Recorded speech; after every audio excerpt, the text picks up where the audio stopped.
तुषार ट्रेनमधल्या general डब्यावरच्या सीटवर बसून झोपला होता. गाडी एका स्टेशनला थांबली आणि पुन्हा सुरू झाली. आणि अचानक त्याची नजर घटस्फोट दिलेल्या आपल्या बायकोवर म्हणजेच मेघावर पडली. त्याला कळलेच नाही की ती त्याच्या समोरच्या सीटवर कधी येऊन बसली. चक्क 4 वर्षानंतर आज तिला पाहत होतो. ती खूप बारीक झाली होती. तिने कोणती तरी जुनी आणि स्वस्तवाली साडी नेसली होती. न कपाळावर टिकली न गळ्यात मंगळसूत्र. याचा अर्थ असा होता तिने अजूनही दुसरं लग्न केलं नव्हतं. ती अजूनही माझ्यासारखी एकटीच आहे का? तुषार तिच्याबद्दल असा विचार करतच होता की तेवढ्यातच मेघाची नजर त्याच्यावर पडली. नजरानजर होताच तुषारने आपली नजर लगेचच दुसरीकडे वळवली.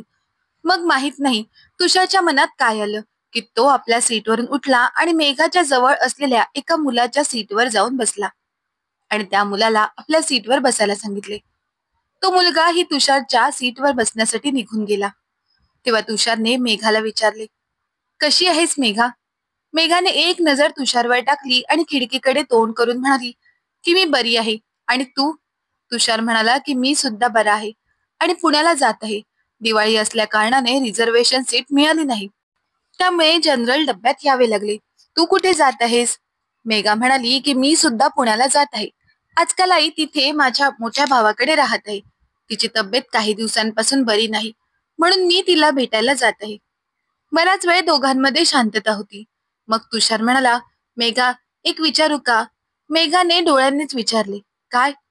तुषारने संकोचपणे विचारले की तू अजूनपर्यंत लग्न का केलं नाहीस? ती काहीच बोलली नाही. मग तुषारने पुन्हा काही विचारले नाही. मग मेघाने विचारले, तू केलंस का लग्न? तुषारने काहीच न बोलता नकारार्थी मान हलवली. मग पुन्हा बराच वेळ दोघांमध्ये शांतता होती. जणू काही दोघेही एकमेकांना परखत होते. तेवढ्यात डब्यात चहा विकणारा आला होता. तुषारने मेघाला विचारले की चहा पिणार का? मेघाने नाही म्हणून मान हलवली. तेव्हा तुषारने रिक्वेस्ट करत पुन्हा विचारले, थोडा चहा पी ना यार. तुझ्यासोबत मी सुद्धा थोडा चहा घेईन. मला माहित आहे की तुझी सर्वात मोठी कमजोरी चहा आहे. ती जरा हसली तेव्हा तुषारला जाणवले की ती तिच्या डोळ्यातून वाहणाऱ्या अश्रूंवर नियंत्रण ठेवण्याचा प्रयत्न करत आहे. 5 वर्ष तो तिच्यासोबत राहिला होता. जेव्हा ती स्वतःच्या अश्रूवर नियंत्रण ठेवण्याचा प्रयत्न करत असायची तेव्हा ती नेहमी अशीच हसायची. तुषार मुद्दाम दुसरीकडे पाहू लागला म्हणून लगेच मेघाने आपले अश्रू पुसले.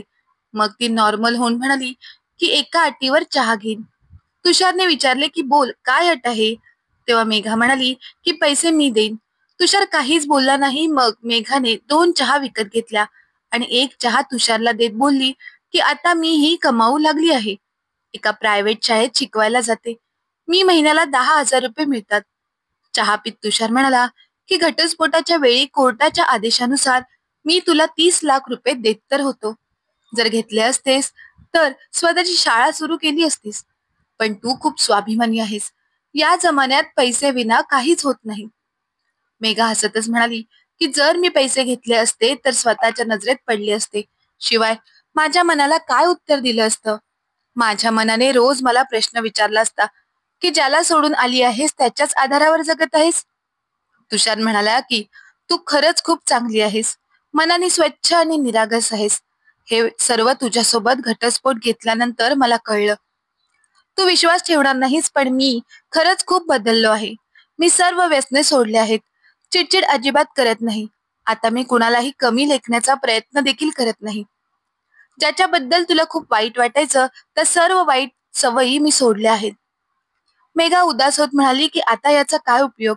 जेव्हा मी नकार द्यायची तेव्हा तर तू माझी एकही गोष्ट कधी ऐकून घेतली नाहीस. तुझ्यामुळे प्रत्येक वेळी मी टेन्शन मध्ये असायची.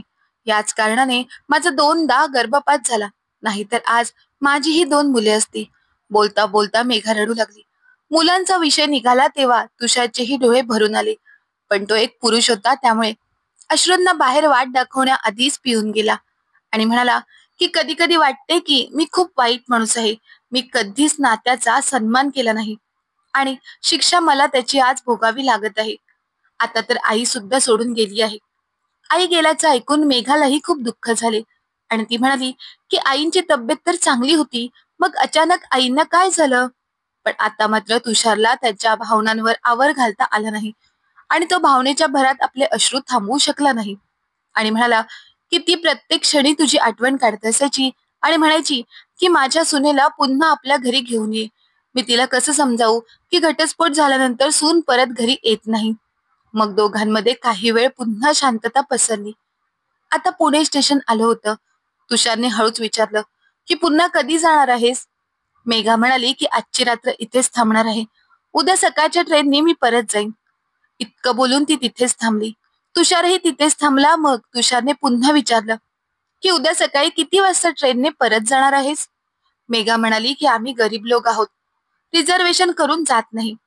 जनरल डब्यात प्रवास करतो म्हणून मिळेल तर ट्रेनचं तिकीट घेऊन चढून जातो. इतकं बोलून ती खाली उतरली. तुषार आपली बॅग सांभाळत तिच्या मागे धावला आणि म्हणाला की जर मी रिझर्वेशनची 2 तिकीट घेतली तरी मला माहित आहे की तू माझ्यासोबत येणार नाहीस. पण मला तुझ्यासोबत प्रवास करायचा आहे. तू म्हणशील तर मी जनरल डब्यात सुद्धा यायला तयार आहे. तू सांग किती वाजता इथे भेटशील? मेघा ऑटो रिक्षामध्ये बसून म्हणाली की 9 वाजता इथे मी भेटेन.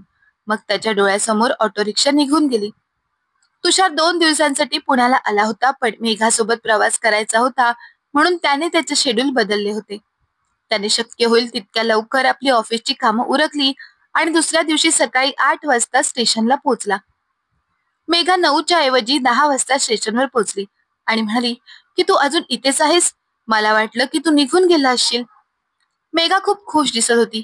ती तुषारला म्हणाली की आई आता एकदम ठीक आहे. तुषार म्हणाला की मी तुझं तिकीट घेऊन आलो आहे. आता 30 रुपयाच्या तिकीटसाठी काही बोलू नकोस.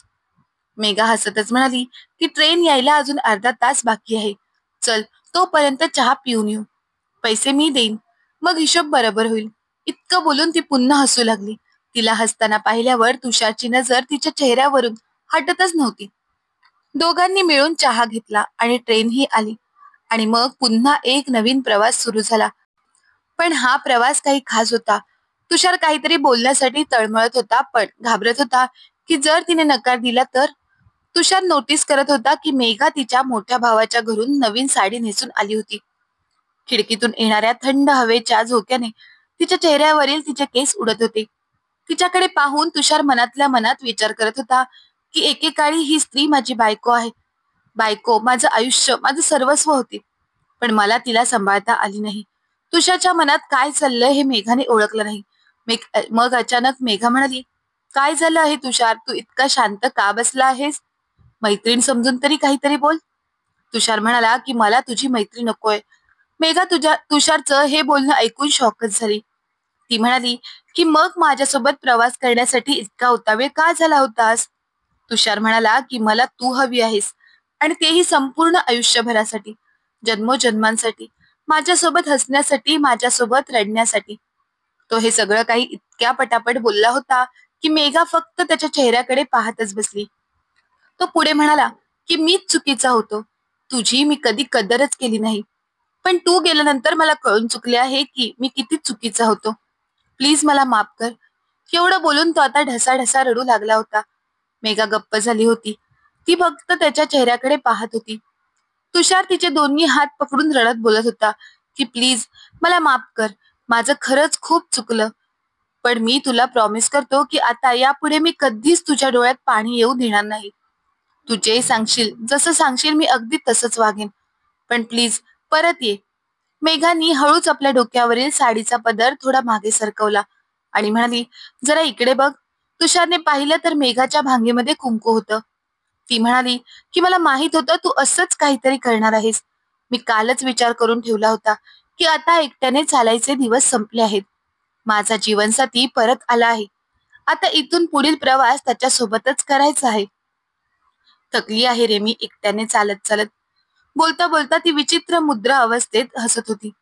तुषार म्हणाला, मला माहित आहे. जेव्हा तुझं मन भरून येतं तेव्हा तू अशीच हसतेस. आज नको थांबू अश्रूंना. वाहून जाऊ दे. तुझं मन हलकं होऊन जाईल. इतकं ऐकताच मेघाचा बाण फुटला आणि ती जोर जोरात रडू लागली. पूर्ण डब्यातील लोक त्यांनाच पाहू लागले होते. पण आज मेघाने लोकांची पर्वा केली नाही. ती तुषारच्या खांद्यावर डोकं टेकून रडू लागली होती. काही वेळाने मेघाचं गाव आलं होतं. गाडी काही वेळ थांबली आणि मग निघाली. मेघाला आता तिथे उतरायचं नव्हतं.